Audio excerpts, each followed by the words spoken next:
Hello students. आज मैं आपके साथ एक और टॉपिक लेके आया हूँ जो है भूमंडलीकरण, ग्लोबलाइजेशन जिसको इंग्लिश में बोलते हैं। इस टॉपिक को बहुत सारे स्टूडेंट्स बोल रहे थे कि इस पर एक कॉन्साइज नोट्स मिल जाता तो अच्छा था, तो इसलिए मैंने इस टॉपिक पर नोट्स बनाना उचित समझा। चलिए देखते हैं। अकॉर्डिंग टू सिलेबस, ग्लोबलाइजेशन के concept, characteristics, economic, political, social impact को देखना है। ठीक है। भूमंडलीकरण की अगर बात करें तो भूमंडलीकरण को वैश्वीकरण या विश्वव्यापीकरण भी बोला जाता है। ये दोनों वर्ड जो है, ये तीनों वर्ड जो है वो सेम है, ग्लोबलाइजेशन। ठीक है, इसलिए इसमें कोई कन्फ्यूज़न करने वाली बात नहीं है। ठीक है।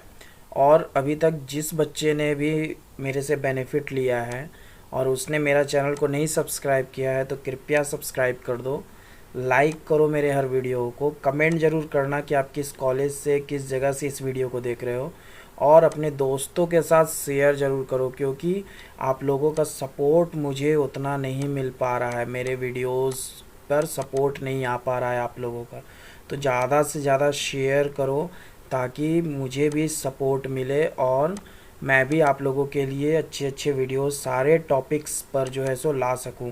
एमए के, बीए का, सब बीए का भी सब यूनिवर्सिटी का टॉपिक जो है सो सिलेबस चेंज हो रहा है, तो ऑन डैट केस मैं ला सकूं। इसलिए जो है सो आप लोग कृपया सपोर्ट करो मेरे को, ज़्यादा से ज़्यादा सब्सक्राइब करो और ज़्यादा से ज़्यादा शेयर करके बच्चों तक मुझे पहुंचाओ। चलिए आइए ग्लोबलाइजेशन की बात करते हैं।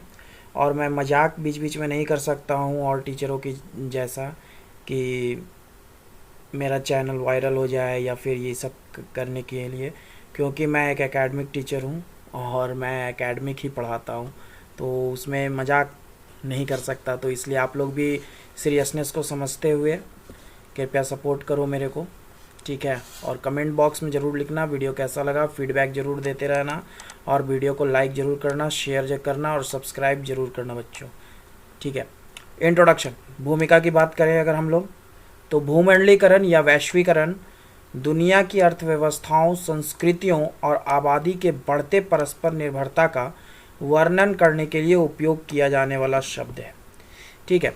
तो हम लोग वैश्वीकरण देख रहे हैं, ग्लोबलाइजेशन देख रहे हैं। ग्लोबलाइजेशन मतलब एक ग्लोब और इसमें जितने भी सारे देश हैं वो एक दूसरे के साथ परस्पर रिलेशन रखे। ठीक है। ये पहले इकोनॉमिकल था, फिर पॉलिटिकल हुआ, पॉलिटिकल एंड इकोनॉमिकल था। अब धीरे धीरे ये जो है सो कल्चरल और सोशल में तब्दील हो रहा है। अब कल्चरल और सोशल भी लोग जो है सो एक देश से दूसरे देश जो है सो जुड़ रहे हैं, लेकिन स्टार्ट जो इस ग्लोबलाइजेशन का हुआ है वो इकोनॉमी के आधार पर हुआ है। पहले इकोनॉमिक हुआ, फिर पॉलिटिकल हुआ। ठीक है। तो इस चीज़ को समझने की आवश्यकता है। ठीक है। तो जो बच्चे नोट्स लिखते हैं वो कृपया नोट्स लिखिएगा, क्योंकि लिखने के क्रम में आपको बहुत सारी बातें ऐसे ही दिमाग में याद हो जाती हैं। शब्द वैश्वीकरण का उपयोग अर्थशास्त्रियों के द्वारा 1980 से किया जाता रहा है। थियोडोर लेविट, इसका नाम दिमाग में रखिएगा, थियोडोर लेविट को अक्सर इस शब्द को लोकप्रिय बनाने और 1980 के दशक के मध्य में इसे मुख्य धारा के व्यावसायिक दर्शकों में लाने का श्रेय दिया जाता है। मतलब ये जो ग्लोबलाइजेशन वर्ड है, इसको प्रचलन में लाने का श्रेय जो है वो थियोडोर लेविट को जाता है। इनका दिमाग में रखिएगा ये नाम। लेकिन वास्तव में देखो तो वैश्वीकरण का जनक के रूप में हम पीटर सदरलैंड, ठीक है, पीटर सदरलैंड को जानते हैं। वैश्वीकरण के जनक के रूप में हम लोग पीटर सदरलैंड को हम लोग जानते हैं। वैश्वीकरण को साम्राज्यवाद का ही नया रूप माना गया है। साम्राज्यवाद का रूप इसलिए माना गया है क्योंकि आप लोग देखते हैं कि वैश्वीकरण में जितनी भी एमएनसीज होती है, मल्टीनेशनल कंपनी, मीन्स एक नेशन में नहीं, उनके बहुत सारे नेशंस में जो है सो ब्रांचेज होते हैं, तो वो भी एक तरीके का साम्राज्यवाद है कि हर जगह जो है सो उनके प्रोडक्ट्स फैले हुए हैं, हर जगह उनकी ब्रांचेस फैले हुए हैं। ठीक है। आज जिस भूमंडलीकरण की हम चर्चा करते हैं उसका उद्भव बहुराष्ट्रीय निगमों के प्रहारों और अनुदारवादी आंदोलनों में मिलता है। बहुराष्ट्रीय निगमों का बारे में हम बात कर लिए, एमएनसी, जिसमें पश्चिमी दुनिया को अपने शिकंजे में जकड़ लिया था और जिसके प्रणेता ब्रिटेन के थैचर, जर्मनी के कोहल और अमेरिका के रोनाल्ड रीगन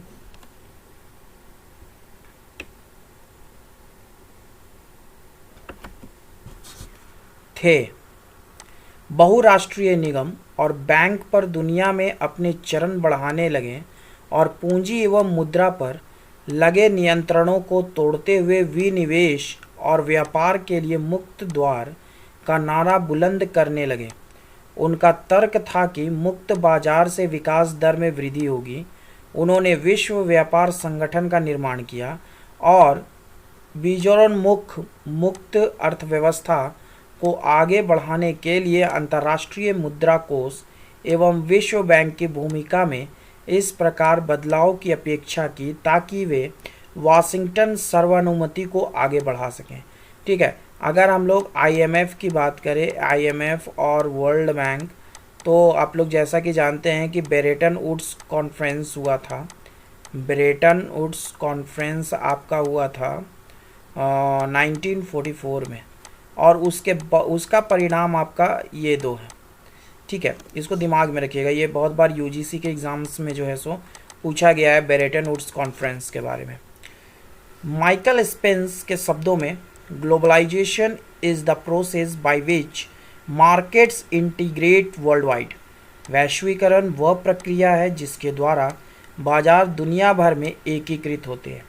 जैसे कि भारत में भी जो है सो पहला खुला मुक्त फ्री मार्केट नहीं था। ठीक है, फ्री मार्केट नहीं था, तो ऑन डैट केस 1991 के समय जो है सो आपका इकोनॉमिक क्राइसिस हुआ भारत में, और उस समय पीवी नरसिम्हा राव प्रधानमंत्री थे और आपके मनमोहन सिंह जो थे, माननीय मनमोहन सिंह, वो जो थे वो आपके वित्त मंत्री थे और उन्होंने देश को इस इकोनॉमिक क्राइसिस से निकाला।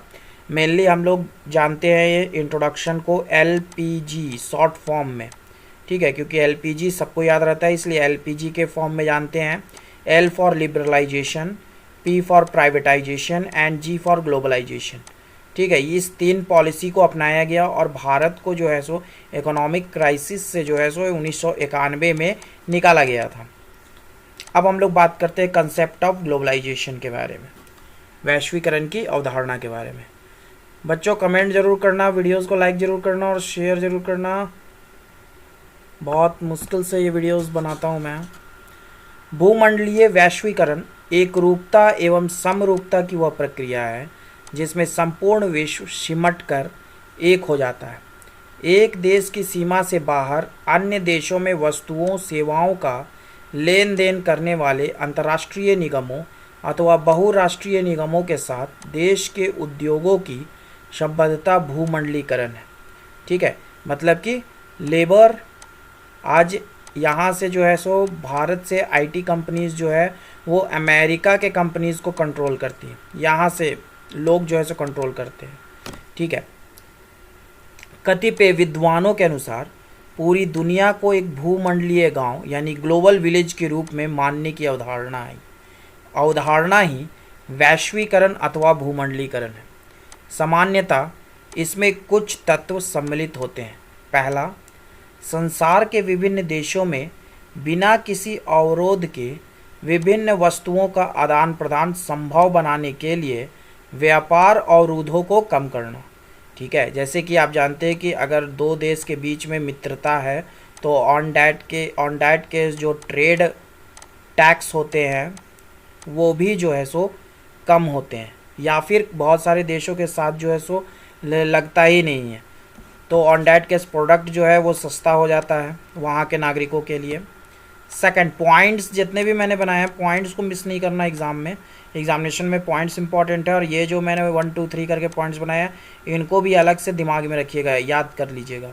सेकंड, आधुनिक प्रौद्योगिकी का निर्बाध प्रवाह संभव बनाने हेतु उपयुक्त वातावरण बनाना। तीसरा, विभिन्न राष्ट्रों में पूंजी का स्वतंत्र प्रवाह संभव बनाने हेतु आवश्यक परिस्थितियां पैदा करना।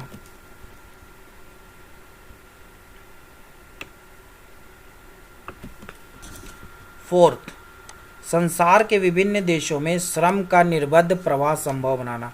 आज आप लोग देख सकते हैं कि भारत से, इंडिया से जो है सो बहुत सारे लोग विदेशों में काम करने जाते हैं, ठीक है, कहीं भी जा कर के काम कर सकते हैं। ये भूमंडलीकरण का ही नतीजा है। भूमंडलीकरण राष्ट्रों की राजनीतिक सीमाओं के आर पार आर्थिक लेन देन की प्रक्रिया है। इसी जुड़ाव और परस्पर निर्भरता के फैलाव को भूमंडलीकरण कहा जाता है। विश्व अर्थव्यवस्था के साथ समायोजन, राष्ट्रीय बाजारों को अंतर्राष्ट्रीय बाजारों में परिवर्तित करना, दूसरे शब्दों में इसे राष्ट्रीय अर्थव्यवस्था का वैश्विक अर्थव्यवस्था के साथ एकीकरण की प्रक्रिया कहा जा सकता है। ठीक है, मतलब जो राष्ट्रीय नेशनल मार्केट है उसको इंटरनेशनल मार्केट से जो है सो जोड़ दिया गया, ताकि अब जो प्रोडक्ट आपका नेशनली जो बन रहा है और जो नेशनल में बिक रहा है, आपके राष्ट्र में बिक रहा है, अब वो प्रोडक्ट जो है सो इंटरनेशनल मार्केट में भी जा सकता है। वो अब बहुत सारे देशों में जा सकता है, इंटरनेशनली बिक सकता है। ठीक है, महासचिव ने कहा कि, महासचिव मतलब आपके यूएनओ के, ठीक है, यूएनओ के सेक्रेटरी जनरल ने कहा कि वैश्वीकरण के लाभ स्पष्ट, अधिक तेज गति से विकास, रहन सहन का उच्च स्तर, देशों और व्यक्तियों के लिए नए नए अवसर। अपनी तरफ से संयुक्त राष्ट्र को यह सुनिश्चित करना होगा कि वैश्वीकरण से केवल कुछ को नहीं बल्कि सबको लाभ मिले। अवसर कुछ विशेष लोगों को ही नहीं बल्कि प्रत्येक मानव को प्रत्येक जगह मिले। ठीक है, मतलब हर जगह जो है सो हर मानव को इस अवसर का लाभ मिलना चाहिए। अनन आपके जो है सो यूएनओ के सेक्रेटरी जनरल रहे हैं, कॉफी अनन, ठीक है, ने कहा कि बहुराष्ट्रीय कंपनियों को वैश्विक कॉरपोरेट नागरिकता की अवधारणा से नियंत्रित होना चाहिए और जहां भी वे कार्यरत हैं वहां उनकी कार्य प्रणाली अच्छी होनी चाहिए। न्यायोचित श्रम मानदंड प्रवर्तित किए जाएं, मानवाधिकारों के प्रति आदर बरता जाए और पर्यावरण की रक्षा की जाए। ये सारी चीज़ों को जो है सो कॉफ़ी अनन जो है वो आपका बोले हैं ग्लोबलाइजेशन के एस्पेक्ट में। ठीक है, तो इनके कोटेशंस को अगर एग्जामिनेशंस में कोट कीजिएगा तो आपके आंसर राइटिंग जो है सो बेस्ट होगी। नेक्स्ट हम लोग आते हैं कैरेक्टरिस्टिक्स ऑफ ग्लोबलाइजेशन, वैश्वीकरण की विशेषताओं के बारे में देखते हैं। इसमें हम लोग विशेषताओं के क्रम में हम लोग आर्थिक, सामाजिक और राजनीतिक वैश्वीकरण के बारे में भी हम लोग देखेंगे। तो भूमंडलीकरण की कुछ ऐसी विशेषताएं जिससे ऐसा लगता है कि एक नए प्रकार की अंतर्राष्ट्रीय राजनीतिक, आर्थिक और सामाजिक व्यवस्था की स्थापना की तरफ हम प्रवृत्त हो रहे हैं। ये विशेषताएं निम्न प्रकार हैं। पहला है लैक ऑफ ज्योग्राफिकल डिस्टेंस, भौगोलिक दूरियों की कमी। यातायात और संचार साधनों में हुए क्रांतिकारी विकास के चलते भौगोलिक दूरियां सिमट गई हैं। अब जो है सो आपका पैदल जाना नहीं है, तो आपका बहुत कम समय में लोग जो है सो यहाँ से वहाँ चले जाते हैं। अब न केवल व्यापार, तकनीकी एवं सेवा क्षेत्र बल्कि लोगों का भी सीमा पार आवागमन सस्ता एवं सुगम हो गया है। कंप्यूटर, इंटरनेट भी तेज़ी से दुनिया को जोड़ रहा है। ठीक है, जैसा कि आप सोशल मीडिया की रीच जानते ही हैं। नेक्स्ट है आपका कल्चरल ग्लोबलाइजेशन, सांस्कृतिक वैश्वीकरण। इलेक्ट्रॉनिक मीडिया की दूर दराज पहुंचने के कारण एक ग्लोबल संस्कृति की स्थापना कर दी। Jeans, T shirt, fast food, pop संगीत, हॉलीवुड फिल्म एवं सैटेलाइट टेलीविज़न की संस्कृति आज के हर नवयुवक की संस्कृति है, चाहे वह दुनिया के किसी भी कोने से हो। इतना ही नहीं, भ्रष्टाचार एवं अपराध करने के तरीके भी अब सारे विश्व में एक से हो गए हैं।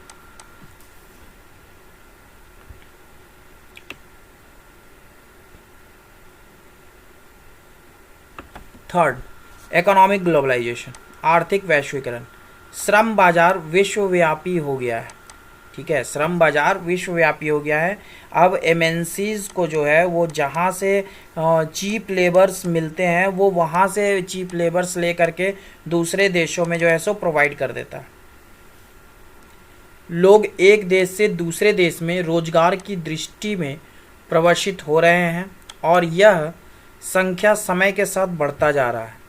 श्रम निर्यातक देश में ऐसे कई ब्रोकर एवं एजेंट सक्रिय हैं जो वैध एवं अवैध दोनों तरीकों से लोगों को विदेशों में काम दिलवाते हैं। श्रम आयातक देशों में पुराने प्रवासियों के ऐसे नेटवर्क हैं जो नए प्रवासियों का दिशा निर्देश तथा इनकी हर संभव सहायता करते हैं। ठीक है, फोर्थ आपका आता है ग्लोबलाइजेशन ऑफ एजुकेशन, शिक्षा का वैश्वीकरण। शिक्षा का भूमंडलीकरण हो गया है।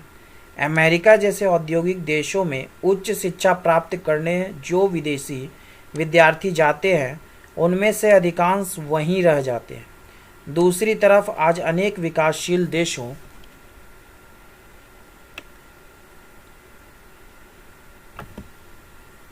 के शिक्षा संस्थानों के पाठ्यक्रम भी विश्व स्तरीय हो गए हैं, जिससे यहाँ शिक्षा प्राप्त कर रहे विद्यार्थी विश्व में कहीं भी रोजगार पा सकते हैं। फिफ्थ, एब्रॉड ट्रैवल और एक्सपोर्ट्स, विशेषज्ञों का विदेशों में आवागमन। आज वैज्ञानिक, डॉक्टर, इंजीनियर्स और शिक्षाविद तो विदेशों की तरफ खींच हो रहे हैं। साथ ही वकील, वस्तुविदा, अकाउंटेंट, प्रबंधक, बैंकर एवं कंप्यूटर विशेषज्ञ आदि का विदेश आवागमन भी अब पूंजी प्रवाह की तरह लचीला हो गया है। आज हर व्यक्ति जो है सो काम के सिलसिले में एक देश से दूसरे देश में जो है सो आसानी से चला जा रहा है, और उसको अगर पैकेजेस ज़्यादा मिल रहा है तो वो उस देश को छोड़ करके तीसरे देश में चला जाता है। पैकेजेस पे आजकल काम होते हैं। 6, रोल ऑफ मल्टीनेशनल कंपनीज, बहुराष्ट्रीय कंपनियों की भूमिका। आई होप मेरे वीडियो से कुछ बेनिफिट मिल रहा हो आप लोगों को, आप लोगों की कुछ मुश्किलें आसान हो रही हों। कृपया कमेंट करना, लाइक करना और शेयर ज़रूर करना। व्यूज़ नहीं आएंगे तो मैं वीडियोज़ नहीं बनाऊंगा। बहुराष्ट्रीय कंपनियां जिनके जरिए पहले उत्पादित वस्तुओं से तकनीक, पूंजी आदि की आवाजाही होती थी, आज अंतर्राष्ट्रीय स्तर पर रोजगार प्रदान करने की भूमिका निभा रहे हैं। भिन्न भिन्न देशों से विशेषज्ञों, प्रबंधकों, कुशल, अर्धकुशल श्रमिकों, स्किल और नॉन स्किल्ड जो लेबर्स जाते हैं आदि की नियुक्ति इन निगमों द्वारा की जाती है। इन नियुक्ति कर्मचारियों को दुनिया भर में फैले निगम की विभिन्न शाखाओं में नियुक्त किया जाता है। इस तरह यह प्रक्रिया भी श्रम प्रवाह को बढ़ावा देती है।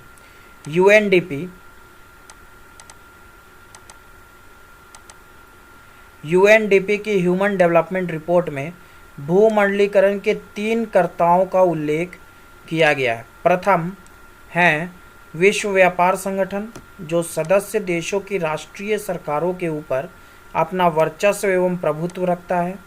द्वितीय कर्ता है बहुराष्ट्रीय कंपनियां, जिनकी आर्थिक क्षमता अनेक राष्ट्र राज्यों की कुल संपत्ति में ज़्यादा है। तथा तृतीय कर्ता अंतर्राष्ट्रीय सरकारी संगठन, जिनका ताना बाना समूचे विश्व में फैला हुआ है। ये तीनों मिलकर भूमंडलीकरण को अपनी इच्छित दिशा देते हैं।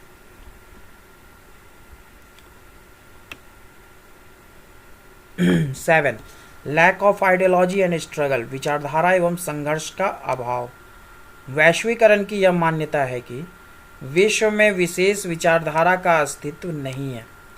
विश्व में ना तो शुरू से ही साम्यवाद की विचारधारा और ना ही पूंजीवाद की विचारधारा स्थापित हो सकती है, बल्कि वैश्वीकरण ने पूंजीवाद और साम्यवाद के अवगुणों को त्याग कर इनके अनिवार्य गुणों को अपना लिया है, और इस प्रकार से कोई वैचारिक संघर्ष नहीं है।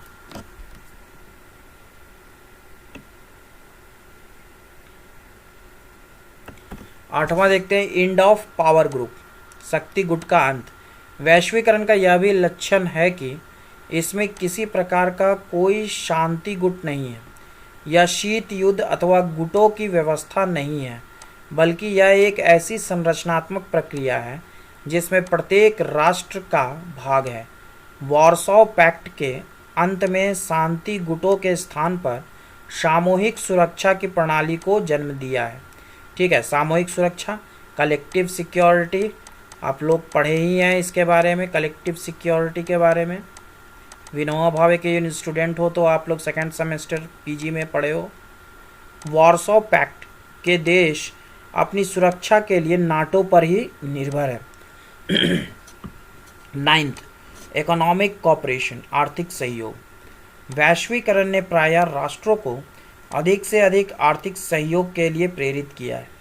जिन राष्ट्रों के मध्य परस्पर सीमा और अन्य विवाद बने हुए हैं, उनमें भी संघर्ष के मामलों को अलग करके आर्थिक सहयोग पर बल दिया गया है। ठीक है, आज भी बहुत सारे ऐसे देश हैं जो पॉलिटिकली जो है सो एक दूसरे से कॉन्फ्लिक्ट के पोजीशन में रहते हैं, या फिर बॉर्डर्स को लेकर के जो है सो कॉन्फ्लिक्ट के पोजीशन पे रहते हैं, लेकिन आपका इकोनॉमिकली जो है सो वो लोग ट्रेड कभी नहीं बंद करते हैं। इम्पोर्ट एंड एक्सपोर्ट चलते रहता है, क्योंकि उससे जो है सो उनकी इकोनॉमी जो है सो वो उसका डाउनफॉल हो जाएगा।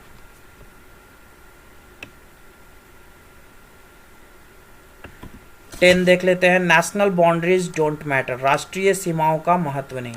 वैश्वीकरण के अंतर्गत राष्ट्रीय सीमाओं का महत्व अब नहीं रहा है।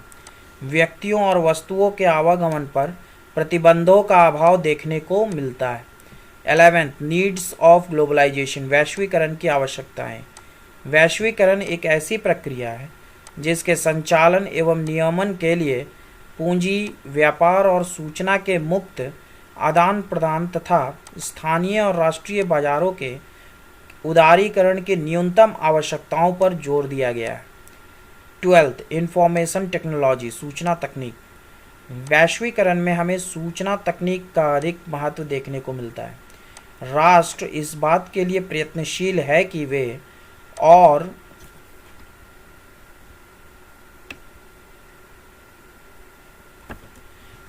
और उनके नागरिकों और अन्य राष्ट्रों तथा उनके नागरिकों के मध्य अधिक से अधिक सूचनाओं का आदान प्रदान हो। 13, एक्सेप्टेंस ऑफ यूनिवर्सल वैल्यूज, सार्वभौमिक मूल्य की स्वीकार्यता। वैश्वीकरण में यह स्वीकार किया गया है कि सभी राष्ट्रों की समस्याएं और इन समस्याओं के समाधान सार्वभौमिक है। प्रत्येक राष्ट्र को मानवाधिकार, पर्यावरण सुरक्षा,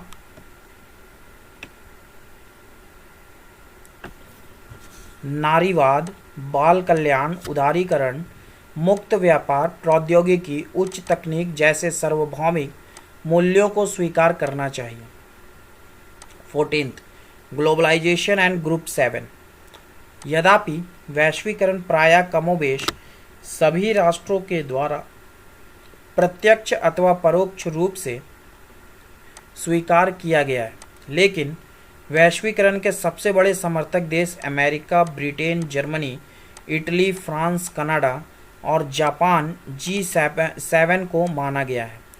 औद्योगिक रूप से विकसित ये राष्ट्र वैश्वीकरण की प्रक्रिया को प्रतिपादित करने के प्रतिबद्ध हैं। ठीक है, इस तरीके से मैंने 14 पॉइंट्स कैरेक्टरिस्टिक्स का बनाया, जिसमें आपके सोशल, इकोनॉमिकल एंड पॉलिटिकल तीनों पॉइंट्स को मैंने इंक्लूड करने की कोशिश की है। आई होप आप लोगों को अच्छे तरीके से समझ में आया हो। आप लोग पॉइंट्स को कभी भी मिस नहीं कीजिएगा एग्जामिनेशंस में, ठीक है। और इतने मेहनत करने के बाद अगर शेयर नहीं करोगे, बढ़िया से वीडियो नहीं देखोगे, तो फिर मैं वीडियोस ड्रॉप कर दूंगा। नेक्स्ट आपका आता है economic impact of globalisation. Economic impact of globalisation में पहला चीज़ हम लोग देखेंगे कि हमारा जो है सो इकोनॉमिक डेवलपमेंट, आर्थिक विकास। इसमें हम लोग देखें तो हर साल ब्रिटेन की अर्थव्यवस्था लगभग 1 से 2% की दर से बढ़ती है, जिसका मुख्य कारण दुनिया भर के अन्य देशों के साथ व्यापार में वृद्धि है। ठीक है। सेकंड आपका है चीप गुड्स एंड सर्विसेज, सस्ती वस्तुएं और सेवाएं। आजकल हम जो बहुत सारे उत्पाद खरीदते हैं वे अब बहुत सस्ते हैं, क्योंकि वे कम आय वाले देशों में निर्मित होते हैं। ठीक है, जहाँ पर आपका जो है सो रॉ मटेरियल आसानी से मिल गया और लेबर कॉस्ट वहाँ पर बहुत कम है, तो कंपनीज़ वहीं पर एक कंपनी डाल करके वहीं पर बना देती है, जिसके कारण उस प्रोडक्ट का कॉस्टिंग जो है सो कम पड़ता है और उसके बाद उसको सेल करना भी जो है सो कम कॉस्ट में आसानी से हो जाता है। नेक्स्ट हम लोग थर्ड देखते हैं फॉरेन इन्वेस्टमेंट, विदेशी निवेश। विदेशी बहुराष्ट्रीय कंपनियां यूके में निवेश करती हैं, नए और उन्नत अनुसंधान, विचार और प्रौद्योगिकी लाती है, जिससे यूके के श्रमिकों के लिए नौकरी के अधिक अवसर पैदा होते हैं और बेरोजगारी दर कम होती है। भारत में भी उसी तरीके से है। जब आपका 1991 में एलपीजी को जो है सो इंट्रोड्यूस किया गया था, तो ऑन डैट केस यहाँ पर भी जो है सो बहुत सारे चीज़ों में परिवर्तन हुआ और इकोनॉमी जो है सो बूस्ट की। ठीक है, इकोनॉमी बूस्ट हुआ और उसके बाद जो है सो आईटी फील्ड में जो है सो बहुत ज़्यादा यहाँ पर जो है सो सक्सेस मिली भारत को, जो कि आज भी कायम है। Next, fourth, high value production. UK की अर्थव्यवस्था डेटा विज्ञान, सूचना प्रौद्योगिकी और कृत्रिम बुद्धिमत्ता जैसी उच्च मूल्य विनिर्माण और सेवाओं में अग्रणी बन गई है। ठीक है, तो इस तरीके से हम लोग देखें इकोनॉमी को। नेक्स्ट है आपका माइग्रेशन, प्रवासन। हर साल हजारों लोग ब्रिटेन में ऐसे उद्योगों में नौकरी करने के लिए प्रवास करते हैं जहां कुशल श्रमिकों की कमी होती है। उदाहरण के लिए स्वास्थ्य देखभाल और निर्माण क्षेत्र में। इससे यूके को विविधता और बहुसंस्कृतिवाद का वैश्विक केंद्र बनने में मदद मिली है। ठीक है, ये आपका इकोनॉमिक इम्पैक्ट था जो कि आपका ग्लोबलाइजेशन की वजह से पड़ा है। इसमें आपका कुछ जैसे इम्पैक्ट है, ये तो पॉजिटिव मैंने बताया, कुछ आपके कॉन्स भी हैं। ठीक है, ये तो मैंने प्रॉस बताया और कुछ कॉन्स भी हैं। तो इकोनॉमी का जो कॉन्स है, पहला है कि इकोनॉमिक इनइक्वालिटी। इकोनॉमिक इनइक्वालिटी, अगर आपसे डीमेरिट्स पूछेगा तो ऑन दैट केस आप लिख सकते हो इकोनॉमिक इनइक्वालिटी पहला आपका है कॉन्स इसका, कि जैसे ही आपका विकास होगा, ग्लोबलाइजेशन आएगी, प्राइवेटाइजेशन आएगा, लिबरलाइजेशन आएगा, तो ऑन डैट केस समाज का हर वर्ग जो है वो उस तरीके का स्किल्ड या उस चीज़ को अडॉप्ट करना नहीं चाहेगा। तो ऑन डैट केस इकोनॉमी जो है सो वो इनइक्वल होगी, असमान होगा। सेकेंड आपका है इन्वायरमेंटल डैमेज। ठीक है, सेकेंड आपका है इन्वायरमेंटल डैमेज। जैसे ही ये सब आएगा, खूब सारे एमएनसीज आएंगे, फैक्ट्रीज लगेंगी, इंडस्ट्रीज लगेंगी और आपके इन्वायरमेंट को जो है सो डैमेज पहुंचेगा। थर्ड है आपका नॉर्थ साउथ डिवाइड। ठीक है, नॉर्थ साउथ डिवाइड ये आपका थर्ड है। जैसा कि हम लोग देखे हैं कि आपका नॉर्थ साउथ डिवाइड हुआ है, यही आपका डेवलपमेंट को लेकर के ही, जिसमें कि आपका नॉर्थ हेमिस्फीयर के जितने भी कंट्रीज़ हैं मेनली आपका उनको डेवलप्ड माना जाता है और साउथ के जितने भी कंट्रीज़ हैं उनको जो है सो डेवलपिंग माना जाता है। ठीक है, ये कंसेप्ट हम लोगों ने देखा था नॉर्थ साउथ डायलॉग में देखा था इस कंसेप्ट को, और उसके बाद हम लोगों ने साउथ साउथ कॉपरेशन भी देखा। ठीक है, तो ये तीन आपके जो है सो कॉन्स के रूप में मैं बता रहा हूँ। ठीक है, तो मेरिट्स एंड डिमेरिट्स अगर पूछेगा ठीक क्या पॉजिटिव एस्पेक्ट है, क्या निगेटिव एस्पेक्ट है, तो आप लोग इस वीडियो के माध्यम से जो है सो आप लोग ऑटोमेटिकली आराम से लिख सकते हो।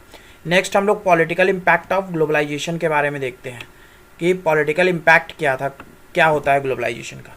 तो पहला है कि डेमोक्रेटाइजेशन ऑफ द वर्ल्ड, दुनिया का लोकतांत्रिकरण। वैश्वीकरण की वजह से लोकतांत्रिक विचार और शासन एक राष्ट्र तक अब सीमित नहीं रह गया। अब लोकतांत्रिकरण की प्रक्रिया विश्व स्तर पर सभी राष्ट्रों द्वारा सरकारी और गैर सरकारी संस्थानों द्वारा उपयोग किया जाता है, जिसके तहत अब भेदभावपूर्ण नीति विश्व में कम दिखती है। ठीक है, ये काम नहीं होगा, कम होगा, इसको ये कर लीजिए, कम दिखती है। ठीक है, सेकंड अगर हम लोग बात करें तो सेकंड है आपका creation of the global civil society, वैश्विक नागरिक समाज का निर्माण। वैश्विक नागरिक समाज को व्यापक अर्थ में परिभाषित किया गया है। विचारों, मूल्यों, संस्थानों, संगठनों, नेटवर्क और व्यक्तियों का क्षेत्र जो परिवार, राज्य और बाजार के बीच स्थित है और राष्ट्रीय समाजों की सीमाओं से परे संचालित होता है। ठीक है, थर्ड है आपका moving beyond the centrality of the nation state, राष्ट्र राज्य की केंद्रीयता से आगे बढ़ना। राष्ट्र राज्य संप्रभु राजनीतिक और क्षेत्रीय इकाइयां हैं जिनमें तीन तत्व शामिल हैं, एक राष्ट्र, एक क्षेत्र और राज्य।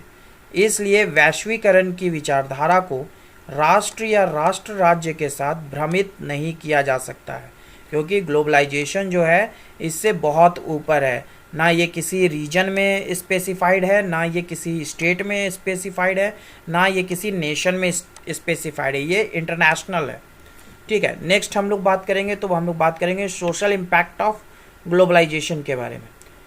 सोशल इम्पैक्ट के बारे में बात करेंगे तो पहला है एम्प्लॉयमेंट जनरेशन, रोजगार सृजन। वैश्वीकरण आमतौर पर अंतर्राष्ट्रीय कार्यबल में प्रतिस्पर्धा बढ़ाता है, क्योंकि अधिक कर्मचारी अन्य देशों में अवसरों के लिए आवेदन कर सकते हैं। बढ़ती मांग और नौकरी के अवसरों की कम आपूर्ति के कारण कर्मचारियों को रोजगार सुरक्षित करने के लिए सस्ते श्रम की पेशकश करनी पड़ जाती है। सेकंड है better access to education and health care, शिक्षा और स्वास्थ्य देखभाल तक बेहतर पहुंच। वैश्वीकरण उन लोगों और देशों के लिए चिकित्सा पहुंच बढ़ाता है जिनके पास पहुंच नहीं हो सकती है, या देखभाल का खर्च उठाने में सक्षम नहीं हो सकते, या विश्व के ज्ञान को भी बढ़ाता है और राष्ट्रों के बीच सहयोग की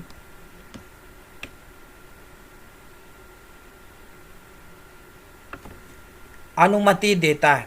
स्वास्थ्य वैश्वीकरण का मुख्य नुकसान बीमारियों का तेजी से फैलना है।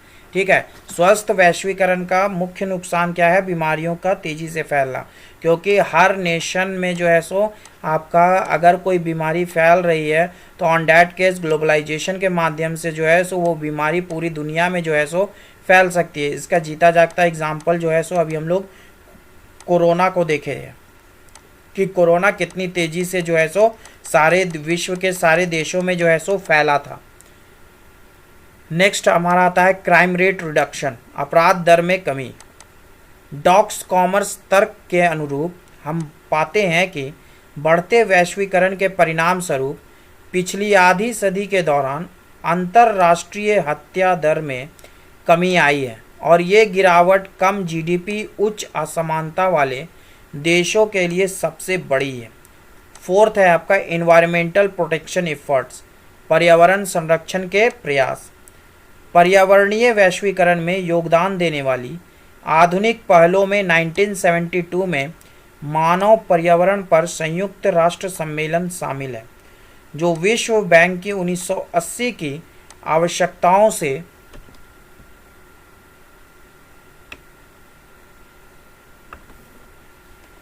आया है कि विश्व परियोजनाओं को स्वदेशी लोगों की रक्षा करने और जैव विविधता के संरक्षण की आवश्यकता है। पांचवा आपका पॉइंट आता है कल्चरल प्रिजर्वेशन इनिशिएटिव, सांस्कृतिक संरक्षण पहल। वैश्वीकरण के सामने सांस्कृतिक संरक्षण दुनिया भर के विविध समाजों के लिए एक गंभीर चिंता का विषय है। विश्व संस्कृति के समृद्ध और विविध परिदृश्य, परंपराओं, भाषाओं, कलाओं और रीति रिवाजों के मिश्रण वाले देशों में सांस्कृतिक विरासत को बनाए रखने की जटिलता है। मुझे पता है आप लोग पूरा वीडियोस नहीं देखोगे, तो on that case sixth point बात करते हैं, increased awareness of foreign cultures, विदेशी संस्कृतियों के प्रति जागरूकता बढ़ी। सांस्कृतिक वैश्वीकरण का तात्पर्य दुनिया भर में विचारों, अर्थों और मूल्यों के इस तरह से प्रसारण से है कि सामाजिक संबंधों को बढ़ाया और प्रकट किया जा सके।